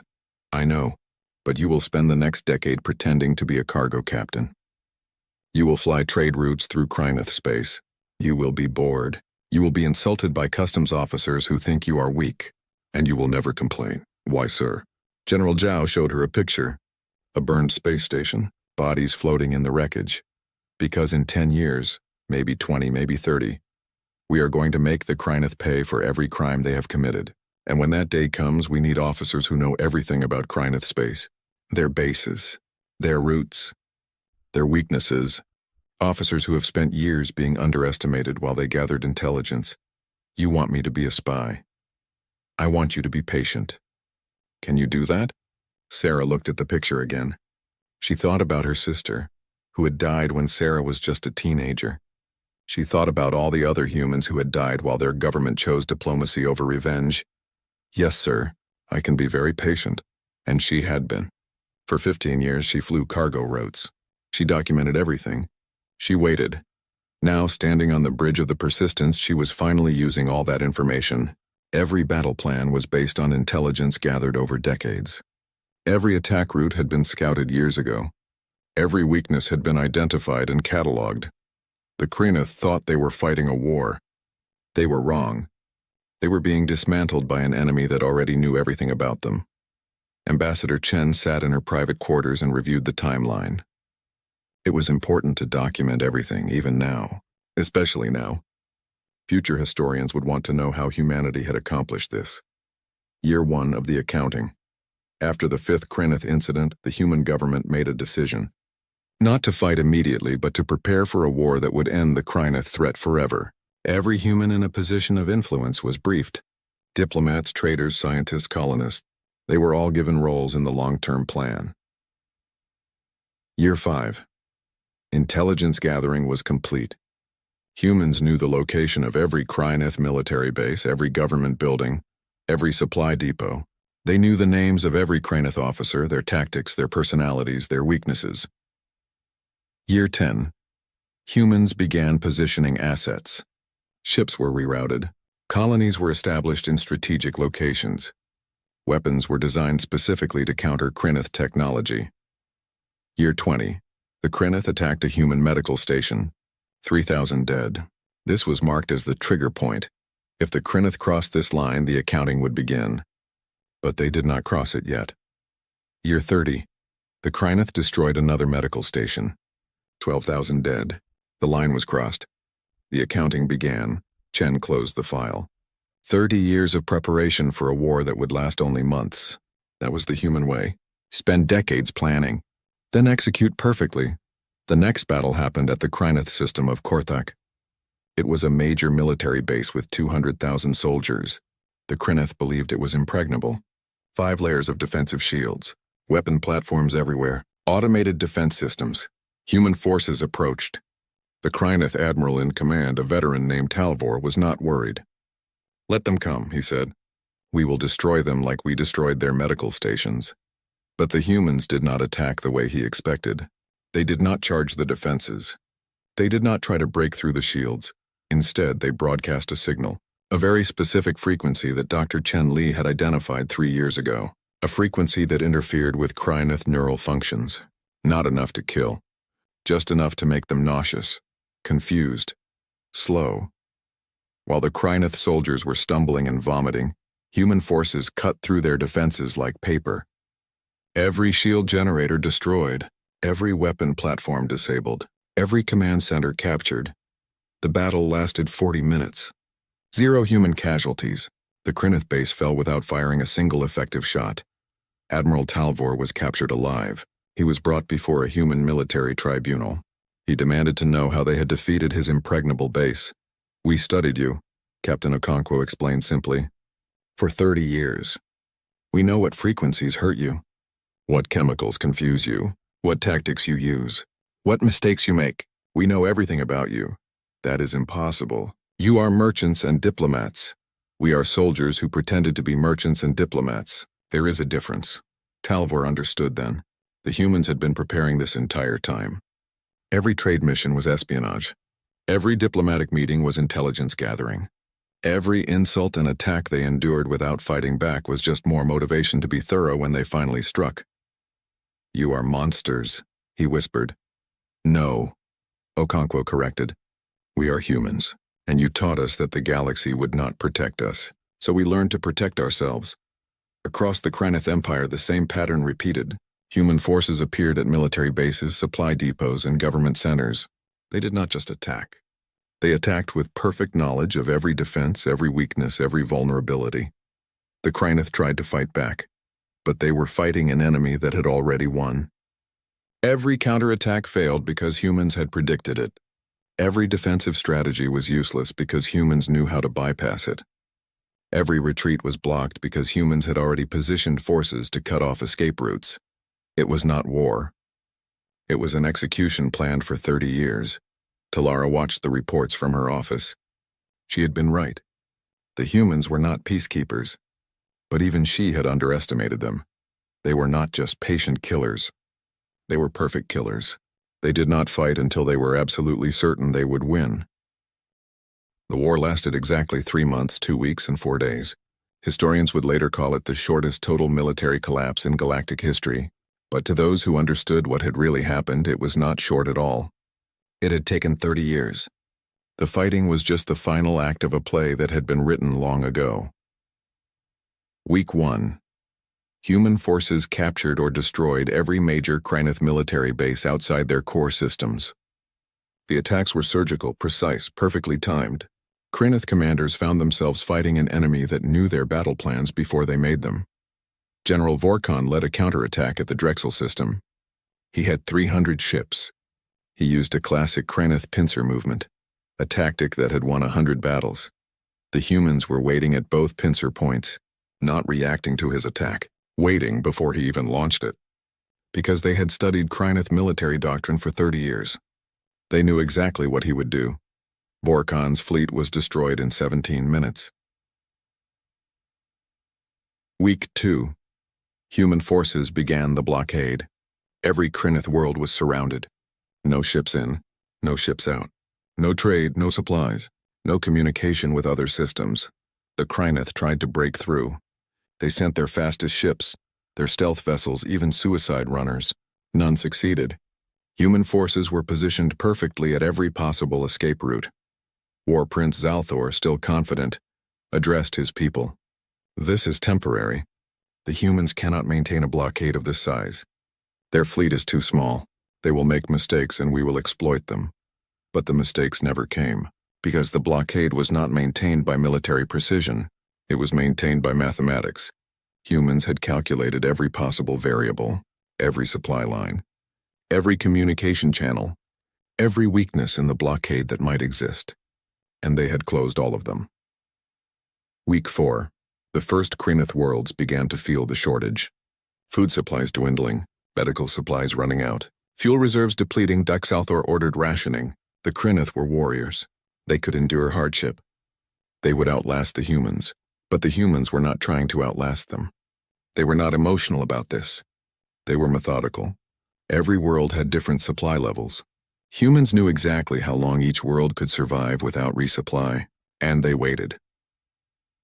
Week 6. Civilian protests began on 3 Krynith worlds. Not warrior worlds, commercial centers. Places where civilians were used to comfort. They demanded their government end the war. Zalthor sent troops to suppress the protests. "We do not negotiate with weakness," he declared. Captain Okonkwo watched the reports from her command ship. "He still does not understand," she said to her first officer. "He thinks this is about strength. It is about accounting. We are not fighting to conquer. We are fighting to collect a debt." Week 8. More Krynith worlds experienced supply shortages. Even military bases were running low on ammunition and fuel. The Krynith had always relied on rapid conquest and quick victories. They had never prepared for a long siege. The humans had studied this weakness. They knew the Krynith Empire was built for expansion, not defense. It consumed resources faster than it could produce them. Cut off from trade and conquest, it would collapse on itself. No human soldier had to die in a ground assault. They just had to wait while the Krynith economy destroyed itself. Week 10. The Krynith High Command met in emergency session. 17 systems were reporting critical shortages. Civilian unrest was spreading. Several colonies were considering surrender. "We must break through the blockade," General Kresh insisted. He had survived the first battle only to be captured, and then released as part of human psychological warfare. The humans wanted him to tell other Krynith commanders how hopeless resistance was. "The humans will not negotiate," Zalthor said stubbornly. "So we fight." "Fight how?" Kresh demanded. "They know our every tactic. They have surrounded every world. They are not emotional or impulsive. They are patient. They will wait until we collapse. Then we attack their homeworld, Earth. If we threaten their civilians, they will have to negotiate." That is exactly what they want, Kresh realized. They want us to attack Earth so they can justify complete destruction of our species. Everything they have done is legal by Galactic Council standards. Military targets only. Minimal civilian casualties. If we attack Earth, we give them permission to do to us what we did to them. Zalthor said nothing. For the first time he understood. The humans had not just prepared for military victory. They had prepared for legal, moral, and political victory. Everything they did was justified, documented, defensible. While the Kryneth had built a reputation as brutal conquerors, the humans had built a perfect case for self-defense. Week 12. The Kryneth homeworld itself began experiencing shortages. The most powerful world in the Empire, seat of government, center of military command, and it was running out of food. Zalthor stood in the Imperial Palace and looked at the reports. 37 Kryneth worlds requesting permission to surrender to human forces. 16 worlds already in open rebellion against his government. 5 worlds that had declared independence and were trying to negotiate separate peace treaties. The Empire was falling apart. Not because humans destroyed it. Because humans had applied pressure to every weak point simultaneously and let the structure collapse. They are geniuses, Zalthor whispered. They are not fighting a war. They are performing surgery. His advisor, an old warrior named Thax, agreed. They are removing us from the galaxy the way a surgeon removes a tumor, carefully, precisely, making sure they do not damage anything else. What do? We surrender or we die. Those are our only options. Zalthor thought about fighting to the last. It was the Kryneth way. Warriors did not surrender. But then he remembered something one of the human diplomats had said years ago. Ambassador Chen. She had talked about proportional response and settling accounts. What if the humans only wanted to settle the debt? What if surrender would end this? He sent a message to Captain Okonkwo. I request terms. The response came back in 5 minutes. Unconditional surrender of all military forces. You will stand trial for war crimes. Your empire will be dissolved. These are not negotiable terms.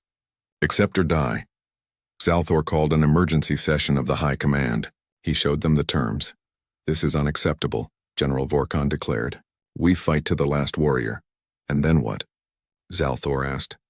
The humans will still win, but they will have no reason to show mercy. They will eliminate our entire species, not because they are cruel, because we will have proven we are too dangerous to allow to exist.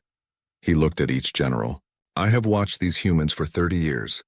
I thought they were weak. I was wrong.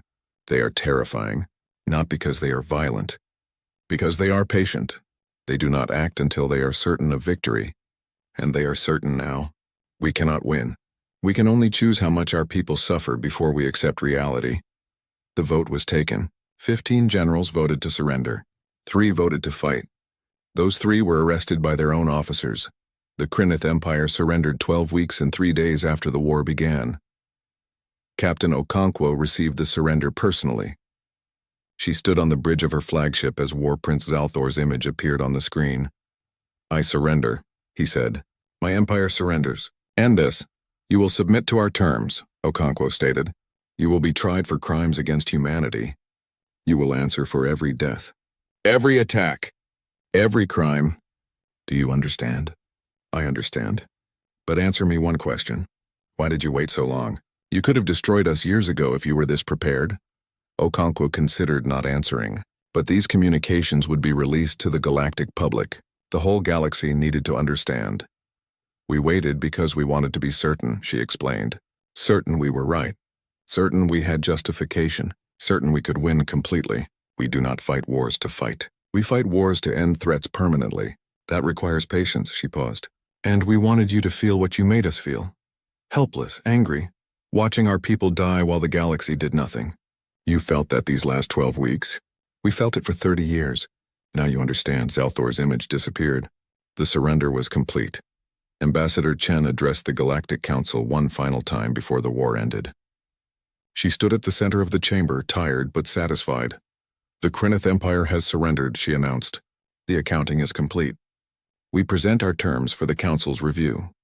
The terms appeared on everyone's screens.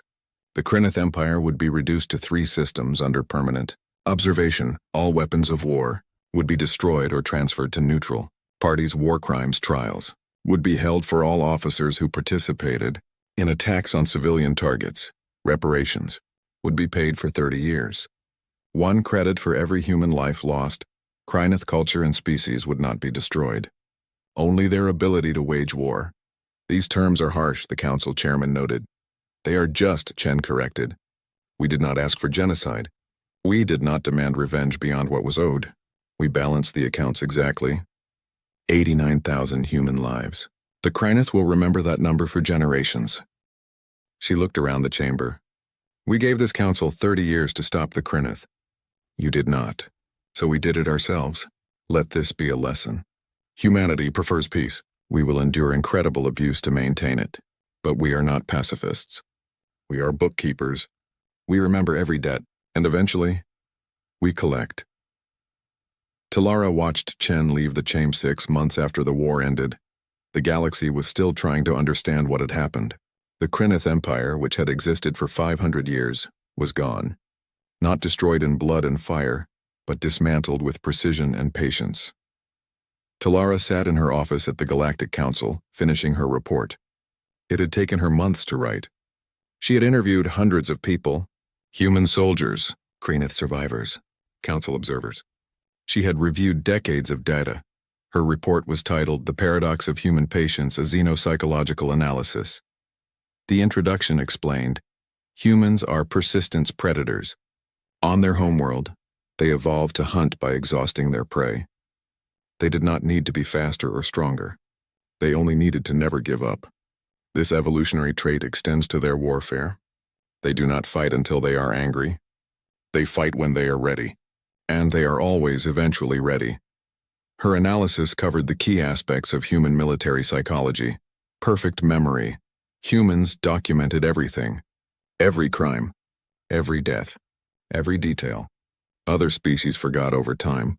Humans never forgot. This made them dangerous because they could hold grudges for generations. Collective identity. When one human was harmed, all humans felt harmed. They called it species solidarity. An attack on a human colony on one side of the galaxy motivated human soldiers on the other side. This unity made them incredibly dangerous when provoked. Long-term planning. Humans thought in terms of decades and centuries. Most species planned for immediate needs. Humans planned for scenarios that might happen 50 years in the future. This patience allowed them to prepare for wars they had not yet declared. Deception. Through patience. Other species viewed patience as weakness. Humans used this misunderstanding as camouflage. They smiled and negotiated while preparing destruction. They appeared weak while becoming strong. Proportional extinction. When humans decided to eliminate a threat, they did it completely. Not with genocide, but with permanent removal of capability. The Kryneth still existed as a species, but they would never threaten anyone again. Talara's conclusion was simple but terrifying. Do not mistake human patience for weakness. They are not peacekeepers. They are patient killers deciding if you are worth the effort. Her report was distributed to every member of the Galactic Council. Within days, it became the most read document in the galaxy. On Earth, in the human capital city of Geneva, a memorial was being built. It was a simple black wall with 89,000 names carved into it. Every human who died in the Kryneth incidents. The memorial was called the Accounting Wall. Ambassador Chen attended the dedication ceremony. She was retiring after 35 years of service. Her final act was to read the first and last names on the wall. Jennifer Martinez, age 7, died in Incident 1 when Kryneth raiders attacked her family's transport ship. The crowd was silent. 20,000 people attending. Millions more watching across human space. Admiral John Okonkwo, age 63, died in Incident 47 at the medical station. His daughter, Captain Sarah Okonkwo, led the human fleet that ended the threat that killed him. Chen stepped back from the microphone. She placed her hand on the wall. We remembered, she said softly. Every name, every life. We did not forget you. The crowd began to chant. Not with joy, not with hatred. With something calmer, more final. We remember. We remember. We remember. That phrase would become humanity's unofficial motto. carved on ships, painted on military bases, whispered before battles. We remember. Captain Sarah Okonkwo stood on the observation deck of her new flagship, the Persistence II. She was now an admiral, the youngest in human history. Her fleet patrolled the border between human space and what remained of Kryneth territory. Her first officer approached. "Ma'am, we received a request from a Kryneth civilian transport. They want permission to cross into neutral space. They are fleeing the collapsed empire." "Granted," Okonkwo said. "Check their ship for weapons, provide food and medical supplies if they need it, and let them go. You are being generous to them. After what they did." "We are not at war with the Kryneth people," Okonkwo explained. "We were at war with the Kryneth Empire. That empire no longer exists. These are refugees now. We are humans. We defend the weak, even if they used to be our enemies." The officer left to carry out the orders. Okonkwo returned to watching the stars. Her father's name was on the accounting wall. She had spent 15 years preparing to avenge him, and she had succeeded. But vengeance felt different than she expected. Not satisfying, just necessary. She opened a personal message from Talara, the VES investigator. They had become unlikely friends during the war. "Admiral Okonkwo, your species fascinates me. You show mercy to the Kryneth refugees, but you destroyed their empire without hesitation. You are kind and brutal at the same time. How do you reconcile this?" Sarah wrote back, "We are not contradictory. We are consistent. We protect the innocent and destroy the guilty. We are patient with those who make mistakes and unforgiving to those who make choices. The Kryneth civilians did not choose to attack us. Their government did. We removed the government. Simple." Across the galaxy, other species were reconsidering their relationships with humanity. The Zarn Collective, which had 3 border disputes with human colonies, suddenly offered generous compromises. The Mern Federation, which had been planning to demand more favorable trade terms, decided the current terms were fine. The Vex Swarm, a hive mind that had been testing human defenses with small raids, stopped completely. Everyone had gotten the message. Humans were patient, but patience had limits, and when those limits were reached, humans did not make threats. They made examples. In the council chambers, a new species called the Dreth made their first appearance. They were a warrior culture, proud and aggressive. Their representative, a massive creature covered in armor plates, addressed the council with typical warrior arrogance. "We have conquered 15 systems," the Dreth announced. "We expect the council to recognize our territorial claims." The council representatives looked uncomfortable. Before the human war, they might have negotiated, compromised, avoided confrontation. But now they looked at Ambassador Chen's replacement. A human diplomat named Ambassador Park was younger than Chen, but he had the same calm demeanor, the same diplomatic smile, and the same cold patience in his eyes. "The council does not recognize conquest by force," Park said politely. "We suggest you return the systems to their original inhabitants and apply for membership through proper channels." The Dreth laughed. "And if we refuse? Will you file a complaint?" Park opened his datapad. Everyone in the chamber tensed. They had all heard about the datapads, about the files marked accounting. "If you refuse," Park said calmly, "we will document your refusal. We will monitor your actions. We will gather evidence, and if you continue to threaten innocent species, we will do what we did to the Kryneth. We prefer peace, but we are very, very good at war." The silence in the chamber was absolute. The Dreth representative looked around. He saw no support. Every other species was watching him with something like pity. They had all learned the lesson. "We will consider your suggestion," the Dreth said carefully. "Perhaps we can discuss this more diplomatically." "An excellent decision," Park replied, closing his datapad. "We are happy to help you negotiate a peaceful resolution." Talara watched from her observation pod. She saw Park's smile. Diplomatic, friendly, hiding nothing because it did not need to hide anything. Everyone knew what humans were now. There was no more deception, no more pretending to be harmless. The mask was off, and somehow that made them more terrifying. After the session, Talara met with Park in private. "You have changed the galaxy," she told him. "Before the Kryneth War, species believed strength meant immediate violence. Now they understand that true strength is patient." "We did not want to change the galaxy," Park said. "We wanted to be left alone. But the galaxy would not let us live in peace. So we taught the galaxy a lesson. What lesson? That there are different kinds of predators. Some chase you down immediately. They are dangerous but predictable. You can see them coming. You can prepare. But humans, we are persistence predators. We follow you for days, weeks, years, decades. You think you escaped. You relax. You forget we are hunting you. And then when you have completely forgotten us, we finish the hunt. Park smiled. The Krynith forgot they were being hunted. They thought they had won because we did not fight back immediately. That was their mistake, and the Dreth, you just scared them into compliance and we gave them a choice. Every species deserves a choice. They can live in peace with us, or they can join the Krynith in history books as examples of what happens when you mistake patience for weakness.